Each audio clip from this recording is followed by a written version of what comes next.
Ooh, that looks tasty. Welcome, folks, to the Hungry Gamers, back with another mini preview. And today we are talking about Mercurial. Now, this is going to be a super mini preview because I'm not going to tell you anything about how the game's played. And the reason for that is I have both a full-on how to play video and a two-player playthrough of the game. So if you want to know what all the in-depth rules are, check out the how to play video. If you just want to see, kind of get a vibe of how it plays, check out the playthrough. So with that said, I will tell you that Mercurial is a game in which you are wizards that have arrived in a part of the land that something's going cray-cray with the magic. Suddenly people are casting spells and the lightning is turning into fire, or the fire is turning into earth, or whatever, things like that. And the different mages are out there suddenly trying to master this new magic, and they're going out and around and they're trying to accomplish heroic deeds to kind of earn prestige and become the best of this land with the new cray-cray magic. What do I like about this game? The first thing is I love the artwork. Just all of it. I love the heroic deeds. I love the alteration cards. I love the spell cards. I love the dice. Dice look really cool. And I just had prototype dice, but the dice look really cool. It's just everything about it promises to be fantastic. I really, really like the art of this game. Fantastic. The next thing I like is that there is a lot of variety within a simple system. Because what you're going to do is you're either going to cast a spell sequence, which is how you're going to get those heroic deeds, or you're going to pick a card and play a card. Period. That is it. That is all you are doing.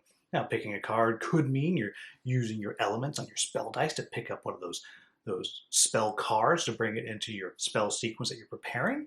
It might mean you're picking up an alteration and which you're just picking up, or maybe you're paying a little bit of acuity for it, and then suddenly you're going to play that to change your dice to something else. All of those things, you have a lot of leeway with what these cards do, but that's all you're doing. You pick one, you play one, or you play one, you pick one. It doesn't matter either way. That's it.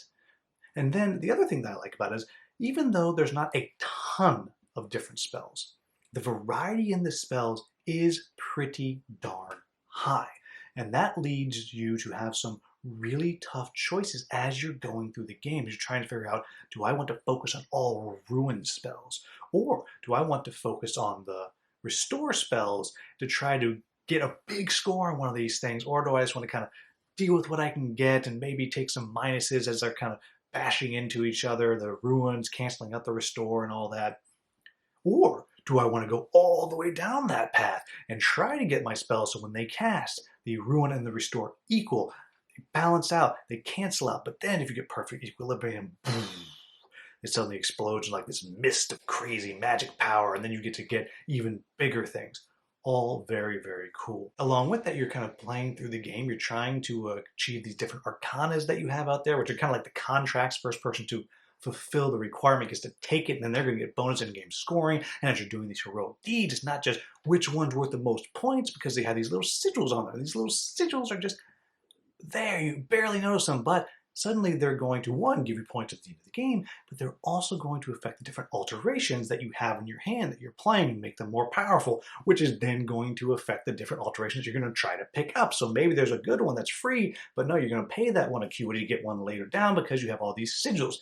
And it all just kind of spirals and spirals and spirals. The other cool thing is, the further you go in the game, the less time you spend playing cards, because you have more ability to buy the different spells because you get more and more mana, and you're using your mana to buy the different cards.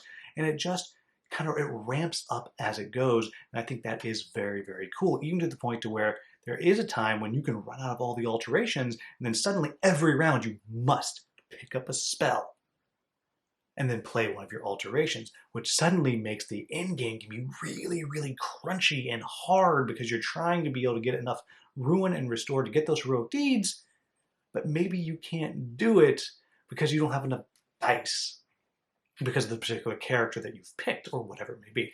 All very, very cool. So what are my quibbles about the game? The theme's not there. Number one, it's just not. At no point do I feel like I'm wandering around this other magical land and doing heroic deeds. It does fall into a bit of a mechanical game, and I like the mechanics. It's fun. And then when I stop and look at the cars, I'm like, wow, it's really cool looking. But it doesn't draw me in. I'm not saying it's pasted on because all the logic makes sense of what's going on with the world, but the theme is not really overly present.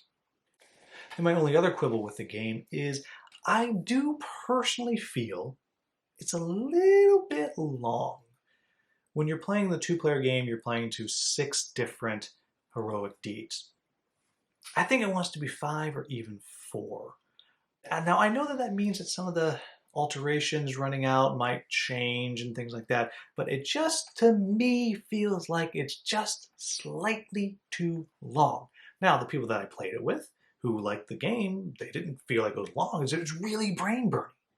And that's another thing. Like, this game is far more brain burning than you think it is because the actions that you start doing are going to have consequences. Every time you go to cast a spell sequence, you are putting yourself into a corner because once you've started down a path, you are probably not going to be able to adjust. Yes, there is the option of shifting to a equilibrium cast, but you can just screw yourself if you make some bad choices. Now then you do your casting and you kind of move on, but it is something that can happen in this shockingly brain-burny type game.